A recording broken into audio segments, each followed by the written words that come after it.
I strongly recommend therapy. It's beneficial anytime, but especially high-stress times like now. A great option for you is Talkspace. Talkspace has thousands of licensed therapists trained in over 40 specialties, including anxiety, depression, relationships, and more. Talkspace is a fraction of the cost of in-person therapy. Plus, you can send unlimited messages to your therapist 24/7, and they'll engage with you daily, 5 days a week. As a listener of this podcast, you'll get $100 off of your first month with Talkspace. To match with a licensed therapist today, go to Talkspace.com or download the app. Make sure to use the code SCARY to get $100 off of your first month and show your support for the show. That's SCARY and Talkspace.com.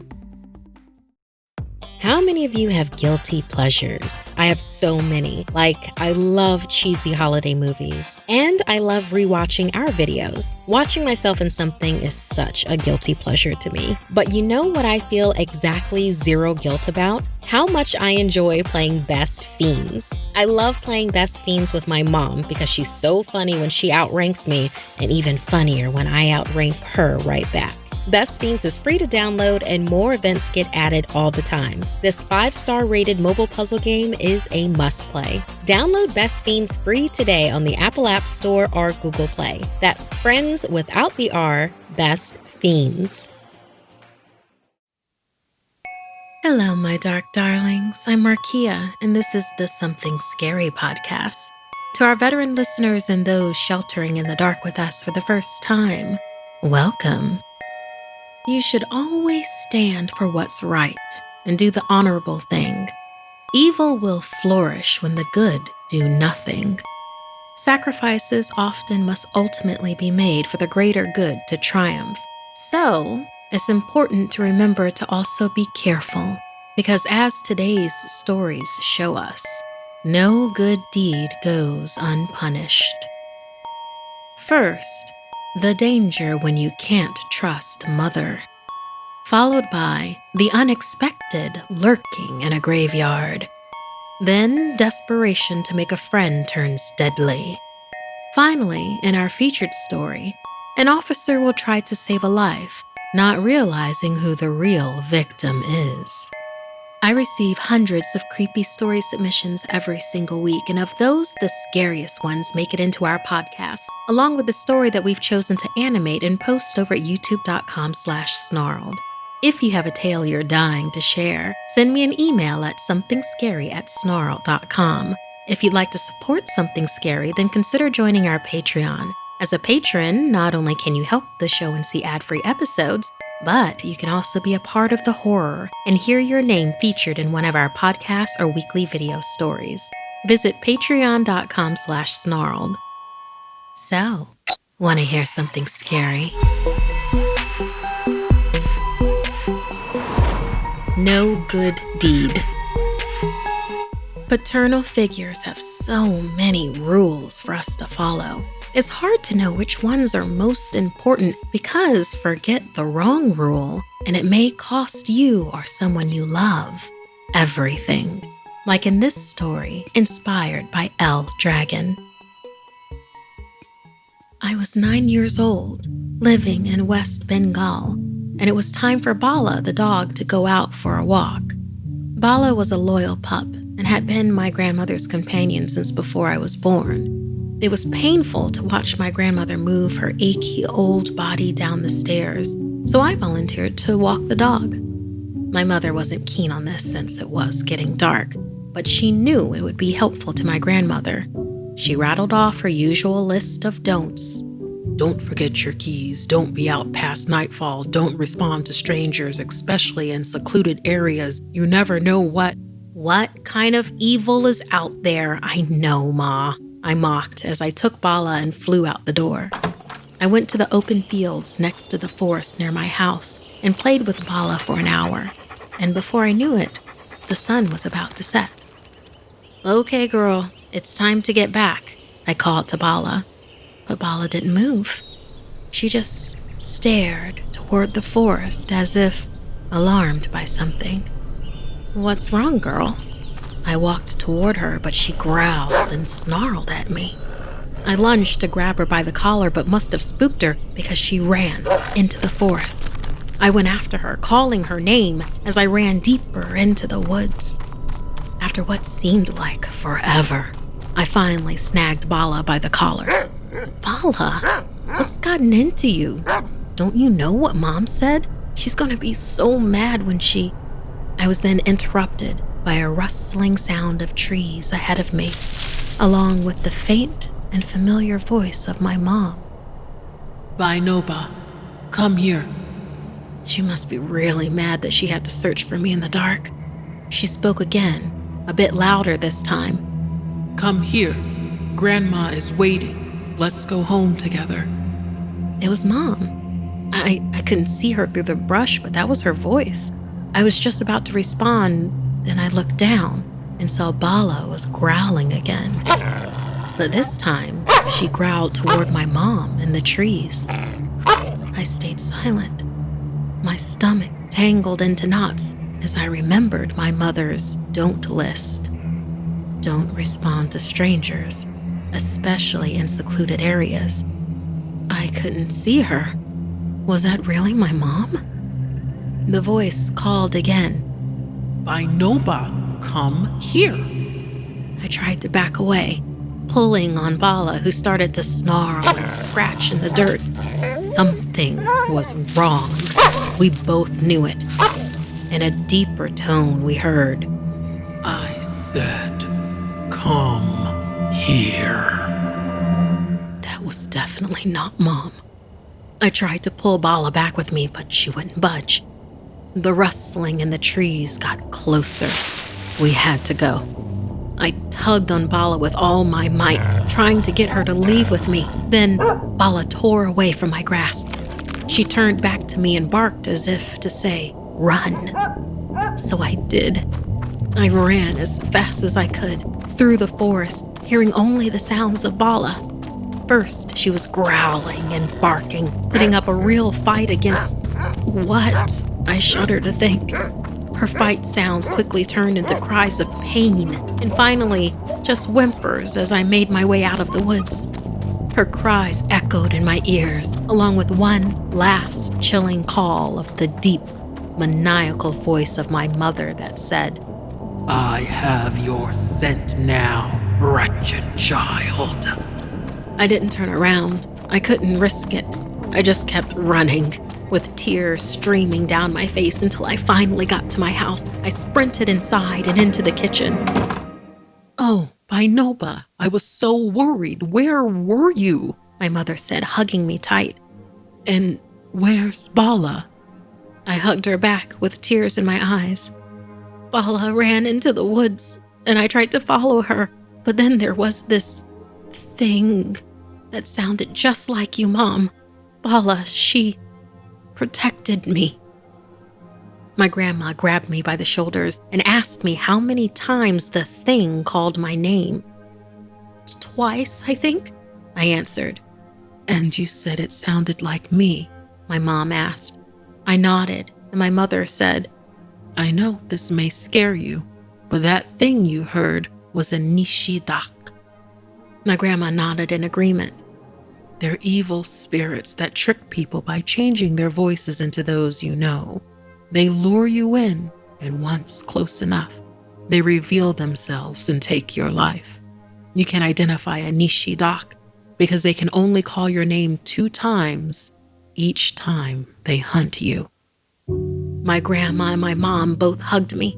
They were thankful I was safe and felt grateful that Bala was there to protect me, but now my mother has one more rule for me. I dare not answer until she calls me 3 times. The nishidak is out there hunting, and it still has my scent. Thank you so much, El Dragon. Ooh, this tale is chilling, isn't it? I mean, how many times have you been just walking around and you think that you hear your name?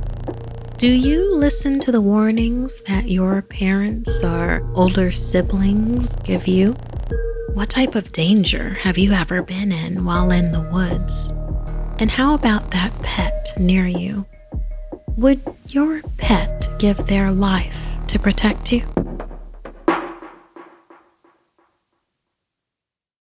A lot of my friends were expecting a big change from 2020 to 2021. Well, real change takes time and effort. We're all dealing with a lot within our homes, so it's a good idea to get support from a therapist to help you find more peace and quiet within yourself.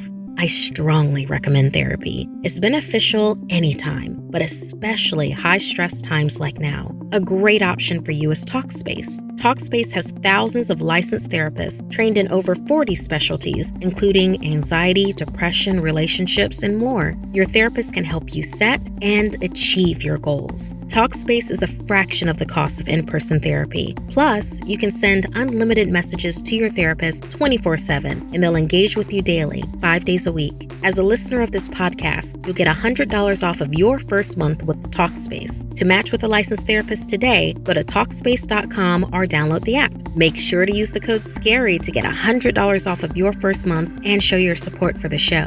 That's SCARY and Talkspace.com. It's easy to judge someone by their appearance, but people are complex. And there is always something more than meets the eye. But also, when you do look closer, be sure you're ready for what you may find. Like what one man found in this letter, inspired by Nageena. Hi, Markia. This is a story that Yasser, my granddad, told me. He lived in Kabul, Afghanistan, and in his 20s was working in a small convenience store. The store was on the outskirts of the city and around the corner from a church cemetery. No one ever wanted to work the night shifts at the store because this area was believed to be a place where jinns and ghosts would be lurking. Just silly folklore simply because it was near a graveyard. People have a misconception that dead or ghost automatically means bad. Yasser did not fall for this and was not afraid to work the night shift. Night after night, Yasser would be bored with the uneventfulness of his job. A few odd characters would come in to grab midnight snacks or see if they had any black market liquor, but that was the extent of the nighttime traffic. Until one night. It was 2:30 a.m. when Yasser noticed a woman on the security camera. She was in the beverage aisle, which was weird because he hadn't noticed her come into the store. He must not have heard the bells on the entrance door. The woman was wearing a raggedy white dress, and her hair was stringy and dirty and unkempt. He squinted into the security monitor to get a better look at her face, but he couldn't quite make it out. Just then, the front entrance door swung open, bells and all. This startled Yasser as he looked up to see two guys walk in. When he looked back to the monitor, the woman was gone. Yasser didn't think much of it until around 2:30 a.m. the next night. There, the woman was on the security camera, once again having somehow snuck past Yasser. He studied her closely as she took a small carton of milk out of the refrigerator. Then, he suddenly heard the front door bells, but no one was there. And when he looked back at the monitor, she was gone, along with a carton of milk. Yasser was annoyed, but something seemed off about the woman. Based on her appearance, he thought maybe she was homeless. He reasoned that she must have really needed the milk, so he just let it be. This happened 2 more nights in a row, and finally, on the next night of the woman appearing, Yasser's curiosity got the best of him. Plus, he needed to have a more concrete explanation for the boss about where these small cartons of milk were disappearing to. So, after the woman slipped out the front door, so did Yasser, locking up the store behind him. He ran to try to catch up with her, but then noticed she was walking slowly. It was almost eerily slow. He followed her up around the corner, still trying to get a glimpse of her face. She finally stopped in front of the graveyard gate and just stood there. As Yasser crept closer, the air began to chill. He got a terrible feeling in the pit of his stomach, and he noticed that she was muttering something under her breath. He heard the woman say in a raspy voice, "Stop. following me. Yasser froze where he stood. His stomach dropped as he watched her seemingly pass through the locked graveyard gates. Despite being stricken with fear, when the woman was far enough ahead, Yasser hopped the gate and continued to follow her, quietly. She came to a full stop in front of an empty grave. The man started to hear a sound. It sounded like crying. There was a crying baby in the graveyard. He saw the woman slowly open the milk carton. She then dropped it into the grave and turned to stare at Yasser directly. He was looking at her face for the first time now and was haunted by a beautiful face with horrifying white eyes. They had no color, just stark white circles staring back at him. With her dry, pained voice, she said, "You must take care of her now." Then the woman threw herself into the grave. Yasser ran to the front of the dugout hole only to see a small baby girl, no longer crying, but sipping milk from the small carton. He instinctively climbed down to scoop up the baby.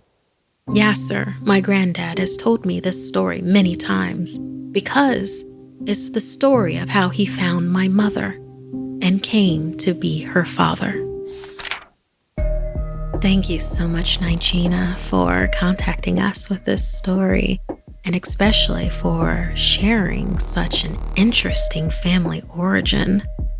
So I'm wondering, you listeners out there, would you be so bold as to follow someone into a graveyard? As quiet as they are, when you listen, graveyards tend to be very noisy. Hey, my dark darlings. How many of you have guilty pleasures? I have so many. Like, I love cheesy holiday movies. I call them my trash movies.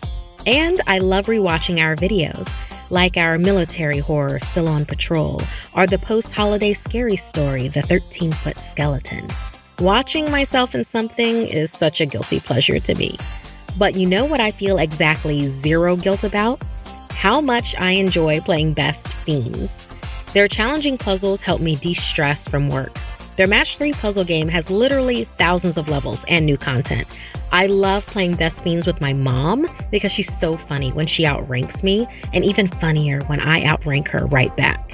Best Fiends is free to download and more events get added all the time. This 5-star rated mobile puzzle game is a must-play. Download Best Fiends free today on the Apple App Store or Google Play. That's friends without the R, Best Fiends.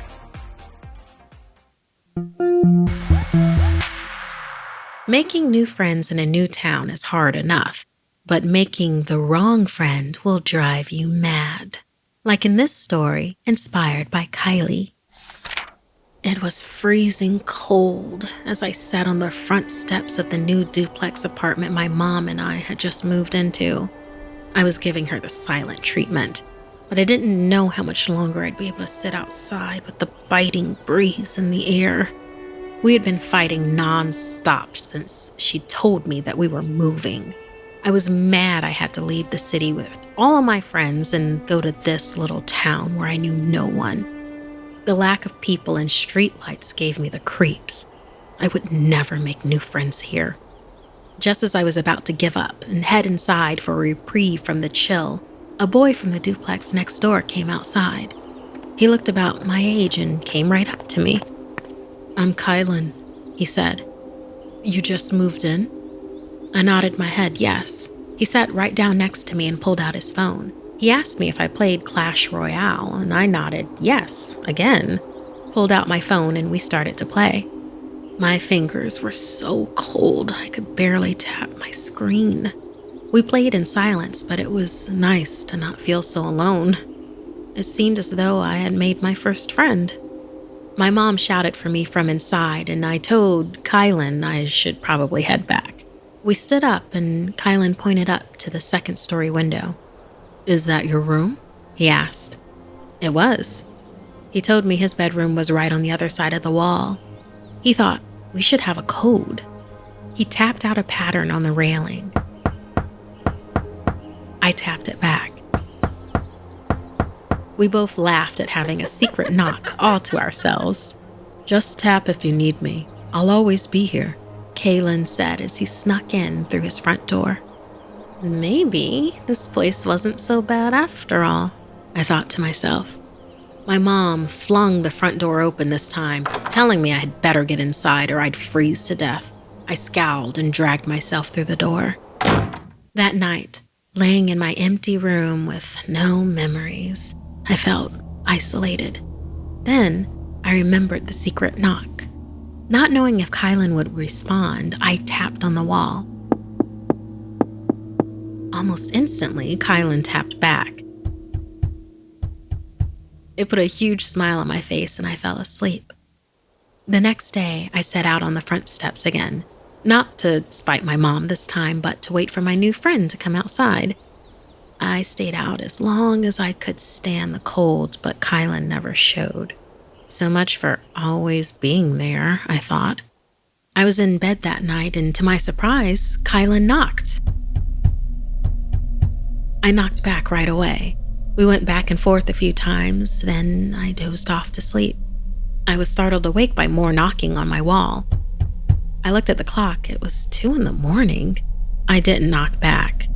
Kylie knocked again, and I pulled my pillow over my head. It was too late for this. Then I heard banging, and I froze. This time, I heard it on my window. That was impossible. No one could be banging outside on my second-story window. I knew that logically, but I couldn't fall asleep the rest of the night. In the morning, I told my mom what happened. She said she went to the bathroom in the middle of the night. That must have been the sounds I heard. When nighttime rolled around again, I was anxious about what I would hear. On top of that, I was exhausted from little to no sleep the night before. I laid in bed, with my eyes wide open and no pillow over my head. I had to hear where the knocks were coming from. Just like before, Kylie started knocking on the wall. Then, the knocks quickly moved to the window. I jumped out of bed and peered out into the jet black streets. There was nothing. Then suddenly, the knocking was coming from everywhere. The door, wall, and window all shook as the knocking continued, louder and faster. I could hear something screaming. "Let me in!" Then I felt it coming from below my feet. My mom, I thought, as I flew out of my room and went running down the stairs. My mom was in the kitchen, and I begged her to come into my room to hear the uproar. I wanted her to witness it for herself. When she came into my room, she could hear the knock on the wall. She was annoyed. She banged back on the wall and shouted for Kylie to stop messing around immediately. Suddenly, Kylie's knocking turned to banging like my mom's, coming from all directions, louder and louder, until it just suddenly stopped. My mother stayed with me in my room that night, but neither of us were able to sleep. The next morning, my mom took me and we marched over to the neighbor's front door and knocked, but there was no answer. We peered through the windows and discovered the apartment was empty. My mom thinks it was a drifter hiding in that apartment during the cold winter nights, but I know it was something else, because sometimes late at night, I still hear the secret knock. Kylie, thank you so much for sending us this story, inspiring, I'm sure, a bunch of chills for everyone who's listening right now. Because a lot of us are still sheltering in place in our houses, you become a lot more aware of the settling noises that your house or apartment makes. Sure, that could be a pipe, or it could be something else trying to be let in. So listener, what are the things that keep you up at night? Would you be happy to have a friend who isn't necessarily alive? Or would that scare you?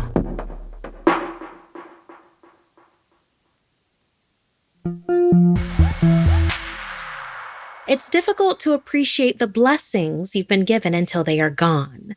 When you hunger for a better life and neglect those you love, there's no telling what harm that will cause. Vivek was a young man with a wife and baby at home near Kolkata. Struggling to make ends meet, he took a job as a forest officer. He was finally able to provide for his family, but his job stationed him far from home. He didn't like being away from them, but this particular job paid very well. No one wanted the post at the Dow Hill Forest Camp in West Bengal. It was understood that whoever was on duty overnight near the river had to return to the camp by sunup, or they would fall prey to Pranitha. Long ago, Pranitha was a very beautiful woman who was horribly neglected by her husband. He was never home and valued his career and friends over his wife. The loneliness led to a corrupting rage, and finally, she decided if he couldn't give her his attention, then he would give it to no one at all. One night, when he came home after being gone for days, she decided enough was enough, and Pranitha murdered her husband. Fearing the consequences, she fled deep into the forest to live among the tall trees. Eventually, her scattered remains were discovered throughout the forest. Alone and with little to no survival skills, she had been torn apart by the wild boars that roamed those woods. Angry at the fate she suffered, blaming it on her husband's neglect, her spirit became twisted and malevolent. It was said to haunt Dow Hill Forest, searching for men out too late and neglecting their own wives at home. Despite the bonus pay that was also offered for the post, many seasoned officers, married or unmarried, refused it. Vivek, however, didn't believe in ghosts, so he agreed to take the post in Dow Hill. On his first night of rounds, he began to explore deep into the beautiful wilderness.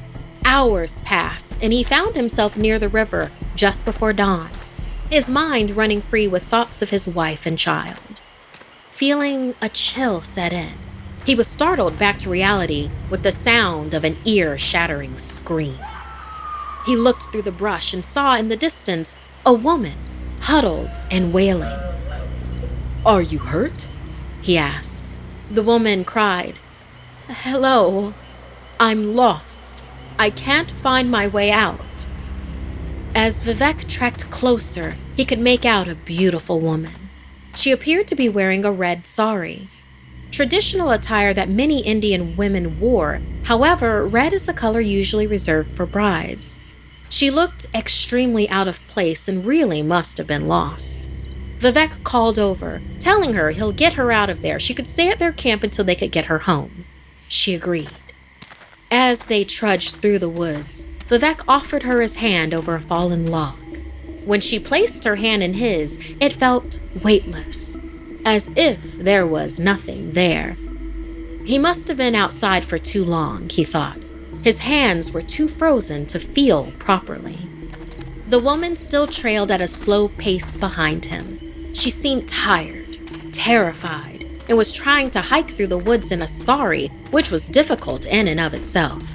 He turned around to see if she needed more help catching up, but when he looked, she was gone.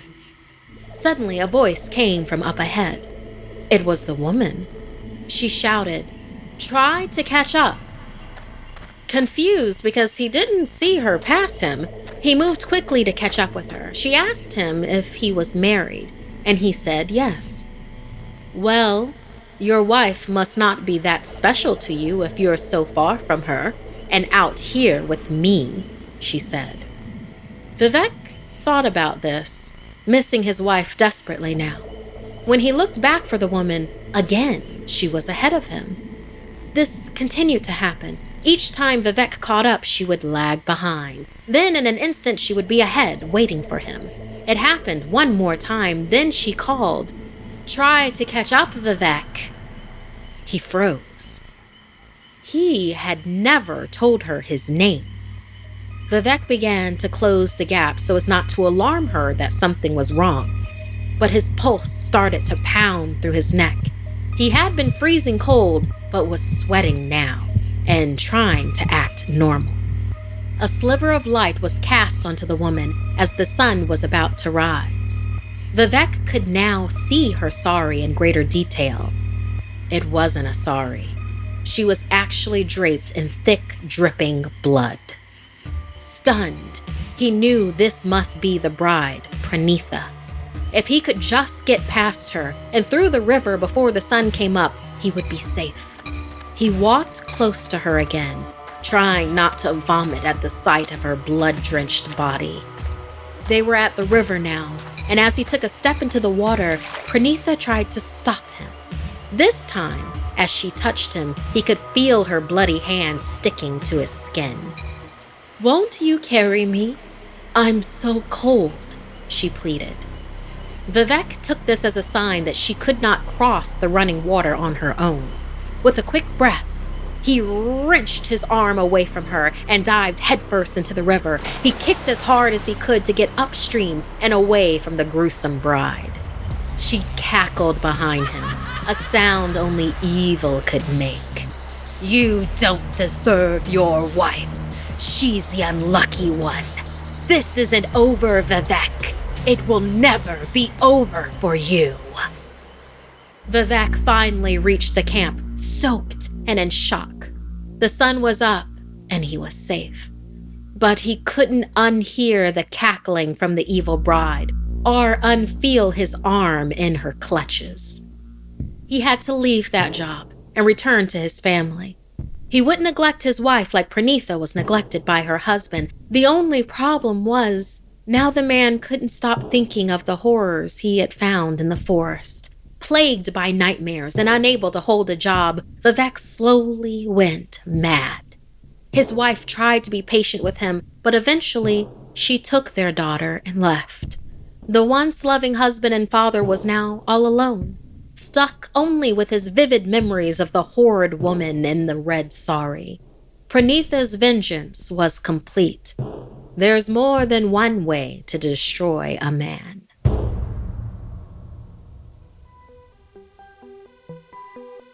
This week's podcast stories were edited by Markia McCarty, Sarah Lukasowitz, and Dennis Culver. Narration by Markia McCarty.